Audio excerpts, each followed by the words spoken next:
फूलों से और खुशबू आ नहीं सकती कागज के फूलों से।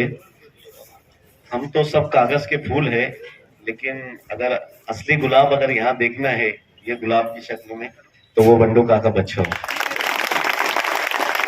बंडू काका बच्चा हो। काका साहब से जिस वक्त से हम लोग जुड़े, सुख दुख में साथ देने वाला अगर असली हीरो कोई है, दिलेर इंसान अगर कोई हम लोगों ने देखा इतने दिन से, तो हमारे काका साहब है।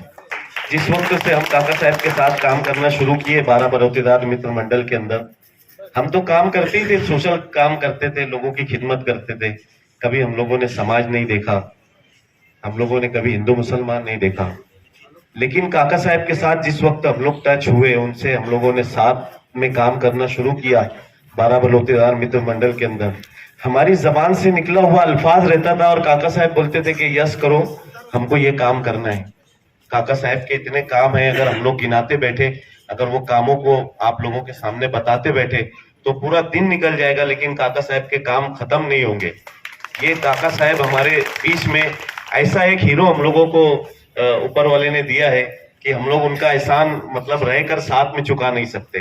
काका साहब ने जो काम किए कोरोना काल के अंदर, काका साहब को हम लोगों ने एक मर्तबा बोले थे कि काका देखो, प्राइवेट हॉस्पिटलों के अंदर 1-1, 2-2 लाख, 4-4 लाख रुपया लोग पैसा लेकर खड़े रहते थे, नंबर लगाकर खड़े रहते थे कि ये पैसा लो, लेकिन हमारे पेशेंट को एडमिट करो।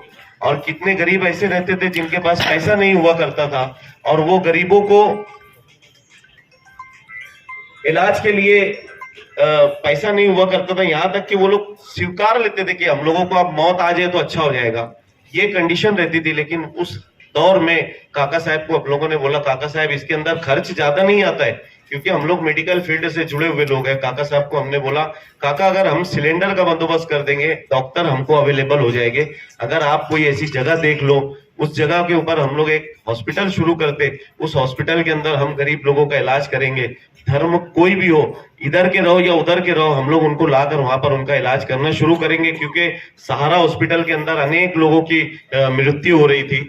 आप लोग खुद देख रहे थे कि कोई बच्चा अपने बाप के नजदीक नहीं आता था, कोई बेटी अपने माँ बाप के नजदीक नहीं आती थी। नांदगांव का एक मामला ऐसा है, हम लोगों की आंखों के सामने की बात है कि मेरे एक दोस्त है, वहां के शिवसेना के कारपोरेटर थे, उन्होंने मुझे कॉल किया, शफीक भाई एक हमारा पेशेंट है और उसका एक लड़का जो है वो अमेरिका के अंदर है और एक लड़का यहीं पे खेती बाड़ी करता है, तो आज ही है वो, अगर तुम बोलेंगे तो हम उनको तुम्हारे मालेगांव में इलाज के लिए भेज देते। हमने यहाँ से एम्बुलेंस भेजी, हमको लगा कि उनके साथ में उधर से कोई आएगा उनका काम करने के लिए, लेकिन उस वक्त तो उनके साथ कोई नहीं आया। हमने एम्बुलेंस भेजी, हमारे सत्तार भाई ड्राइवर थे, उनको भेजा, उन्होंने जाकर वहां से लेकर आया आज ही को। मैंने उनसे पूछा कि उनके साथ कोई नहीं आया क्या, तो उन्होंने उनके साथ कोई नहीं आया। हमने उनको यहाँ एडमिट किया, 6 दिन तक हमने उनकी खिदमत की आजी की, लेकिन 6 दिन के बाद वो आजी ये दुनिया से चली गई। 4 बजे मुझे डॉक्टर ने फोन किया कि शफीक भाई जो पेशेंट तुम्हारा था, जिसके वास्ते तुम रेगुलर यहाँ आते थे, वो आज ही चली गई। तो सुबह हुई, हमने उसके शिवसेना के जो कॉर्पोरेटर थे उनको फोन किया, तो उन्होंने उनके बच्चे का नंबर दिया। जब उससे हमने बात की तो उन्होंने बोला कि तुम्हारे अकाउंट में हम लोग 1 लाख रुपया लगा देते, आज ही का अंतिम संस्कार करते। ये हाल था उस वक्त। मैंने काका साहब को फोन किया, काका साहब ऐसा ऐसा मसला है। उसने जिस वक्त तो मुझे बोला था ना, तो मेरे मन से तो गाली निकली थी कि इसको गाली दे दूं, जिसने तुझे पैदा किया, जिसने तुझे दुनिया बताई, तो उसकी तुलना 1 लाख रुपए में कर रहा है। मैंने उस वक्त काका साहब को फोन किया, काका साहब आए, हम लोगों ने हमारी टीम को ले जाकर और उसका अंतिम संस्कार किया। ये हाल था उस वक्त। काका साहब को हम लोगों ने जिस वक्त बोला, काका ये हाल है, अगर हम लोग एक हॉस्पिटल अगर हम लोग शुरू करेंगे तो उसके अंदर हम लोग अनेक लोगों का इलाज कर सकते। काका ने कहा कि ठीक है, जितना पैसा खर्च आएगा तुम करो। हमने बॉम्बे जाके वहां से पूरा किट, पूरा सामान हम लोगों ने उठा के लाया। उस वक्त 9.5 लाख रुपया काका ने अपनी जेब से दिया था कि ये 9.5 लाख रुपया लो, और जाके बॉम्बे से हमने पूरा नया सामान खरीद के लाया और वो हॉस्पिटल हम लोगों ने यहाँ पे शुरू किया था। उसके बाद 20,000, 25,000, 30,000 रुपए के अंदर जो सिलेंडर का खर्च होता था, उतना ही पैसा लेकर उन लोगों का इलाज किया जाता था। ये हमारे काका साहब, हमारी जबान से निकलता है कोई भी वर्ड और काका साहब बोलते कि जाओ उसको पूरा करो। उसके बाद रमजान पूरा बस्ती के अंदर, आप लोगों को भी इल्म होगा, बार बार ये चीज मालेगांव शहर में आती है, हमारे सभी मुस्लिम भाई इस बात को बखूबी जानते हैं कि रमजानपुरे के अंदर अंगार लग गई, एक आग लग गई, बहुत सारे घर, बहुत सारे मकानात उसके अंदर जल गए। वो मकानात जलने के बाद 1 महीने तक हमारे भी समाज के लोग कोई उनके पास नहीं गया। जाते थे, फोटो निकालते थे, वीडियो बनाते थे और वहां से जो थोड़ी बहुत मदद करनी होती थी वो करके निकल के आते थे। लेकिन काका साहब ने उस वक्त दिलेरी बताकर 14 लाख रुपया उन लोगों को ले जाकर मकान बनाने के लिए दिया कि तुम 1 महीने से यहाँ पर टाट का घर बनाकर रह रहे हो, ये पैसा हमारी तरफ से हमारे समाज के लोगों को ले जाकर उन्होंने वो पैसा दिया और देने के बाद उन लोगों को मकान बनाकर दिया। ये काका साहब के काम है।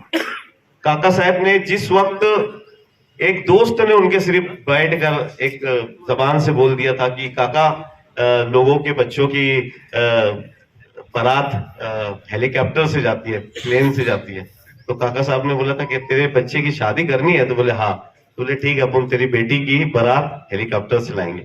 हम गए थे, गढ़ के ऊपर गए थे हम लोग, वहां से गए काका के साथ, हम लोग भी हेलीकॉप्टर से बैठ के वहां से इधर तक आए थे। तो ये काका है। काका के जितने काम अगर हम लोग आप लोगों को गिनाए ना उतने कम है। काका ने टेंकर का बंदोबस्त किया, काका ने क्या नहीं किया। काका से हम लोग बोलते कि काका तुम क्यों इतना पैसा खर्च करते, तुम्हारी हलाल की कमाई। तो काका ने बोला कि मुझे यहाँ पे शांति मिलती, सुख मिलता है यहाँ पे, मेरे को इससे कोई माहौल बदलनी चाहिए, मुझे राजकारण नहीं करना है, मुझे सियासत नहीं करना है। जब वक्त आएगा देखेंगे। अभी काका ने हमारे सामने कई करोड़ रुपया ऐसे नहीं काका, ये है वो चीज है, हम लोगों को यकीन है ना, हमने देखा है करोड़ों रुपया जो आदमी 9.5 लाख रुपया 14 लाख रुपया दे सकता है, ये 7-8 काम तो हमारे पास ऐसे है जिसका 1 करोड़ रुपया हो जाता है। मैं यहाँ पे आपकी तारीफ करने के लिए खड़ा नहीं हुआ हूँ, जो सच्चाई है वो बताने के लिए मैं लोगों के पास खड़ा हुआ हूँ। ये तुम्हारे काम है, तुमने बोला ना कि हमको राजकारण नहीं करना है, मुझे मन से सुख मिलता है यहाँ पे। तो वक्त लगाने वाले तो बहुत मिल जाते हैं, लेकिन पैसा लगाने वाला आदमी जिसके पास दिल होता है ना, वही आदमी सच्चा हीरो होता है। तो काका आप सच्चे हीरो हो।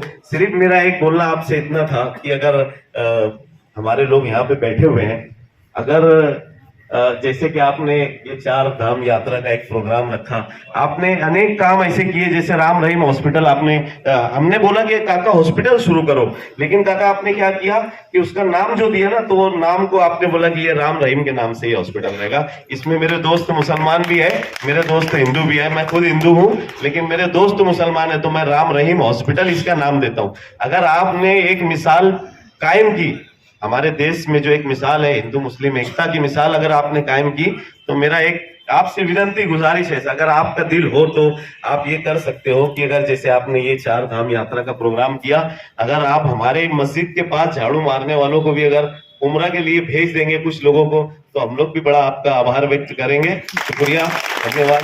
मैं ये कोशिश हमारी ऐसी है कि मैं ये गुजारिश आपसे कर रहा हूँ, अगर मेरी बात अगर आपको कुछ ऐसे लगी तो आप उसके ऊपर लब्बैक कहें, है ना। शुक्रिया। काका के लिए सिर्फ मेरे पास एक शेर है।